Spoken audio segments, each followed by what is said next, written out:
Hello साथीहरू।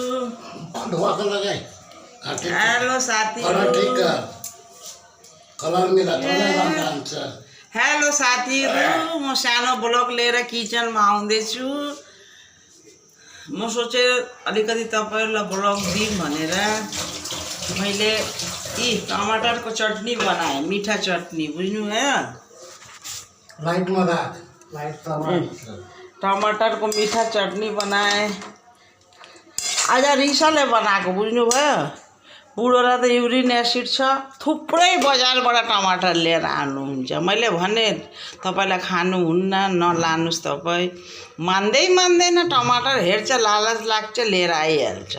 सबै काटेर मलाई भोलिबाट एकदम लान्नौ तिमी टमाटर। युरिन एसिड छ, खानुहुन्न भन्छ डक्टरले। त्यहाँ आज सबै काटेर मीठा चटनी बनाइदियो साथीहरू, हेर्नु, बुझ्नुभयो? रोटी पोले साथीहरू, रोटी मैले पोले, अहिले त भर्खरै पोलेको रोटी। रोटी पोले बुढाबुढीको लागि। बहिनीहरू आएको छ त के, त सानो बहिनीकोमा बिहान गएको, सानो बहिनीले भन्छ दिदी राति खाएर जा। बहिनीहरू मेरो घर छोडेर बस्नै माग्दैन। उनीहरूले भन्छ कि दिदी मेरोमा पनि आइज, के भन्छ बस्न यतै, राति भइ त हाल्छ, 2टा रुम छ भन्छ। नाइ म जान्छु उतै बिना दिदीकोमा जान्छु। होस् त, तँलाई दुःख हुन्छ त पका, त राति 1-2टा रोटी खाएर हामी जान्छु भने। बहिनीले फोन गरेको थियो, दिदी हामीहरू आउँदै राति आउँछु रे, 9-9:30 बजेसम्म, छेउमै छ घर, आउँछु भने आइज, के गर्ने। मैले पकाएँ बुढाबुढीको लागि। मासु छ साथीहरू, हेर्नु, यो मासुको झोल छ। बुढाबुढी 2टा रोटी खानुला, 2टा रोटी गरेर। अब के गर्ने भन्नुहोस्, बहिनीहरू यतै मन पराउँछ। म अलिकति बोलिदिन्छु, जिस्काइदिन्छु, उनीलाई मन पर्छ के। तेरोमा आउँछु भन्छ बेलुका। बिहान मैले सम्झाएर पठाएँ, बसिहाल्नु रे, उसको मन पनि दुःख हुन्छ नि त, कि मेरो म गरिब छु भनेर मेरो दिदी मेरोमा बस्दैन भनेको। छोरा चाहिँले कर गरेको गरेछ, बस्नु न ठुली आमा, बस्नु न ठुली आमा, बस्नै माग्दैन उनीहरू। होस् पछि आउँछु भन्छ, के गर्ने। कोही दिदी बहिनी पनि आउँछ, मेरोमै बस्नु खोज्छ। जान्छ नि, जान्छ, एकछिन भेटभाट गर्छ, खानासाना खाएर आइहाल्छ। अब म कति भन्नु, भनेपछि कचकचाए लाग्छ साथीहरू, कि दिदीकोमा आए, दिदीले जा कि जा भन्छ। मैले हुन्छ के गर्ने भनेको। मैले बुढाबुढीको यो पकाएँ साथीहरू, मीठा चटनी बनाइदिएँ मजाले, पटाली गुड हालेर, पटाली गुड हालेर बनाइदिएँ। यी मासु छ हाम्रो बुढाबुढीलाई, रोटी छ, रोटी पकाएँ नि साथीहरू, छ कहाँबाट भन्ने। रोटी पकाएर अब उनीहरू आउँछ। म अलि जिस्किन्छु क्या साथीहरू, बहिनीहरूसँग हँसी मजाक गर्छु। मेरो कुरा सुनेर मोरी हाँस्छ उनीहरू, मेरो कुरा हँसाइदिन्छु। म त चुप्प लागेर बस्न सक्दैन, चुटपुटी छु। मेरो बुढा शान्ति छ बिचरा, उ त धेरै बोल्दैन, चुटपुटी धेरै बोल्दैन। म त भोलि बस्छु, कोही कुरामा यस्तो कुरा गर्छु, मेरो अगल बगलको छेउछेउ मोरी हाँस्छ मेरो कुरा सुनेर, बुझ्नुभयो? के दिदीले बहुत हँसाउँछ भन्छ। एक दिन निस्किन्न नि बाहिर, के भयो दिदी तपाईँलाई सन्चो भएन नि के, तपाईँ निस्किनु भएन भने? नाइ काम थुप्रै थियो, लुगाफाटा धुने थियो, त्यो काम गर्दै बेला भयो भने। तपाईँ आउनु न, बस्नुहोस्, राम्रो लाग्छ हामीलाई भन्छ। मैले भने मेरो को छ गर्ने, म त आफूले गर्नुपर्छ, बुढोलाई पकाएर दिनुपर्छ टाइममा। बिचरा नदिनु बुढोलाई भन्नुहोस् त, बिचरा ऊ छ त सब छ भन्नुहोस्। के गर्छ बिचारा आइबे जात भएर दुईटा रोटी सब्जी नास्ता खाना दिनको खाना मलाई त लानु मन लाग्दैन साथीहरू फेरि पनि मेरो बुढोले बहुत काम गर्छ साथीहरू होस् तेरो जिउ भारी छ सक्दैनस् भन्छ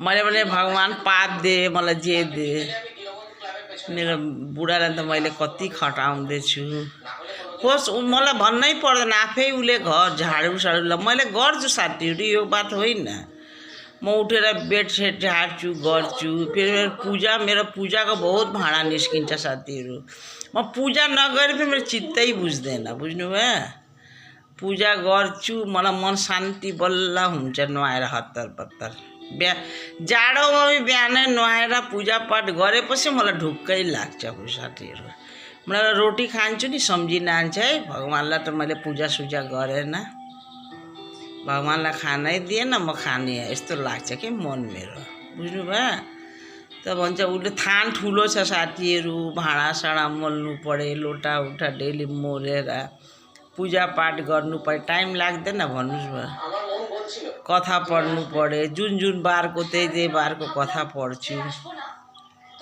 अब मेरो मनमा शान्ति लाग्छ साथीहरू जे भाग्यमा छ त्यो त हुन्छै साथीहरू लेकिन मनको शान्तिको लागि त गर्नै पर्छ नि भन्नुहोस्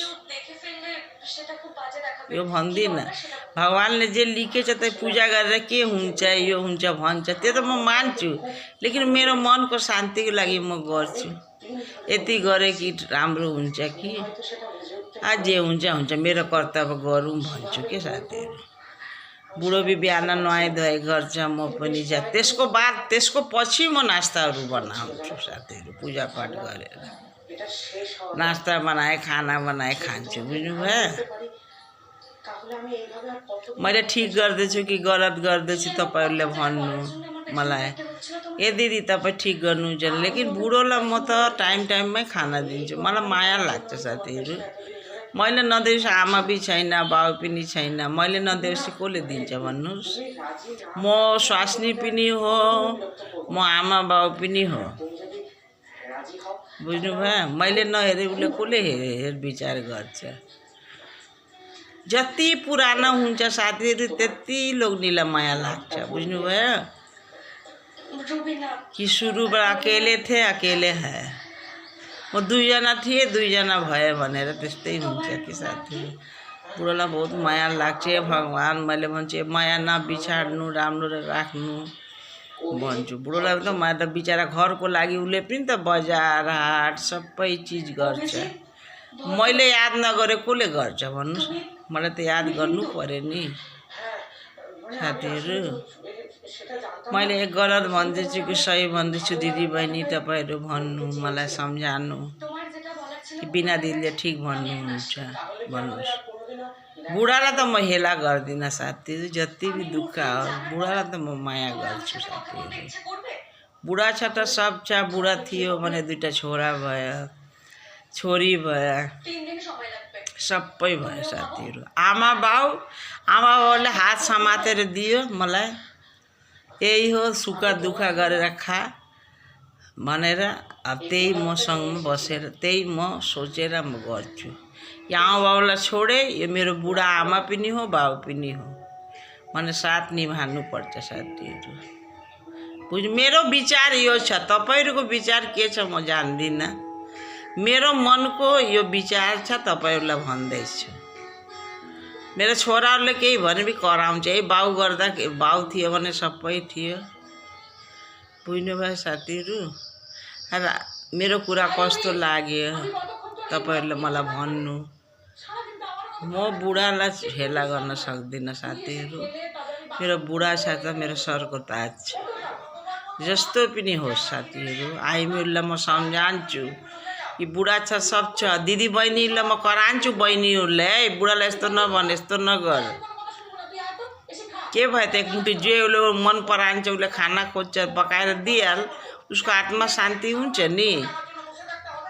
अलि दुःख गरेर पकाएर दे के हुन्छ दुईटा रोटी खान्छ तीनटा रोटी खान्छ पकाएर दिइहाल के भयो त उसको मन शान्ति हुन्छ त्यो झिजो मानेर हुन्न बुढा छ त सबले तँलाई सोध्छ रिसाएपछि भी बुढाले मनाउँछ साथीहरू रोएपछि बुढालाई भन्छ किन रोए, के दुःख भयो तिमीलाई भन्छ साथीहरू। अरूले भन्दैन, सोध्दैन साथीहरू।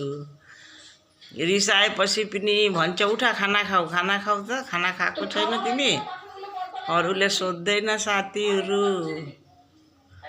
बुझ्नुभयो? बुढालाई करानुस्, गाली गर्नुस्, फेरि तपाईँको छेउमा आउँछ, भन्छ के भयो तिमीलाई भन त, उठा उठा खाना खाऊ, अरूले सोध्दैन साथीहरू। म बार बार सम्झाउँदैछु सब दिदी बहिनीलाई, बुढाको इज्जत गर्नु पर्यो। बुढाको इज्जत गर्दैन त राम्रो हुँदैन। राखेँ ल, बाई बाई, गुड नाइट।